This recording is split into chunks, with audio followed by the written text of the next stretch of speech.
আজকে বাংলাদেশে নতুন করে আবার সংকট তৈরি হয়েছে। আপনারা দেখছেন সংসদে আপনাদের বৃহত্তর চট্টগ্রামের সন্তান তিনি রাগঢাক ছাড়াই বলে ফেললেন যে তারা নির্বাচনের জন্য সংস্কার প্রশ্নে তখন জনগণের কাছে কমিটমেন্ট দিয়েছিলেন এবং নির্বাচনের পরে তাদের আসল রূপ চেহারা বের হয়েছে।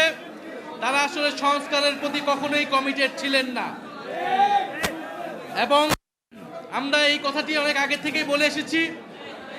বাংলাদেশের সংস্কার এবং জুলাই গণহত্যার বিচার বাস্তবায়ন করতে হলে এটা এনসিপিকেই করতে হবে, তাহলে এনসিপিকেই দ্বারা হতে হবে এবং সংস্কারের পক্ষে বিচারের পক্ষে আপনাদের আমাদেরকে আন্দোলন গড়ে তুলতে হবে সংসদ এবং সংসদের বাহিরে। সেটার জন্য তরুণ প্রজন্ম এবং যারা জুলাই গণঅভ্যুত্থানে যে সকল পক্ষ অংশগ্রহণ করেছিল তাদের সবাইকে আবার ঐক্যবদ্ধ হতে হবে।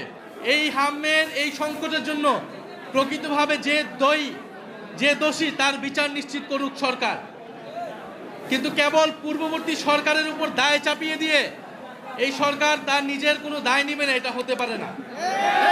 আপনারা প্রয়োজনীয় ব্যবস্থা নিন, তদন্ত করুন, যে দোষী তার বিচারের আওতায় আনুক। আমরা চাই না আর একটি শিশুও হামের জন্য মারা যাক। প্রয়োজনীয় ব্যবস্থা নিশ্চিত করুন, আইসিইউর ব্যবস্থা নিশ্চিত করুন। বাংলাদেশে আমরা চাই না নতুন করে আর কোনো শিশু মারা যাক বা অসুস্থ হোক। বাংলাদেশের পার্শ্ববর্তী এলাকা হিসেবে পশ্চিমবঙ্গ আমাদের জন্য অত্যন্ত গুরুত্বপূর্ণ। সেই নির্বাচন তাদের অভ্যন্তরীণ বিষয়, কিন্তু নির্বাচন নিয়ে আমরা এই জন্য কোনো কথা বলতে চাই না। কিন্তু আমরা দেখেছি নির্বাচনের আগে কয়েক লাখ ভোটারের নাগরিকত্ব কেড়ে নেওয়া হয়েছে, তাদেরকে ভোটদান থেকে বিরত রাখা হয়েছিল। তাদের অধিকাংশই ছিল মুসলমান এবং মতুয়া সম্প্রদায়ের। এবং আমি সংসদেও এটা বলেছি, আমরা বলেছি এই যে মুসলমানদেরকে সেখানে নির্যাতন করা হচ্ছে, তাদের ভোটাধিকার কেড়ে নেওয়া হচ্ছে, এটার প্রভাব বাংলাদেশেও পড়বে। এবং নির্বাচনের পরেও সেখানে মুসলিম নির্যাতন হচ্ছে, মতুয়া দলিত সম্প্রদায় সংখ্যালঘু সম্প্রদায়ের উপর নির্যাতন করা হচ্ছে।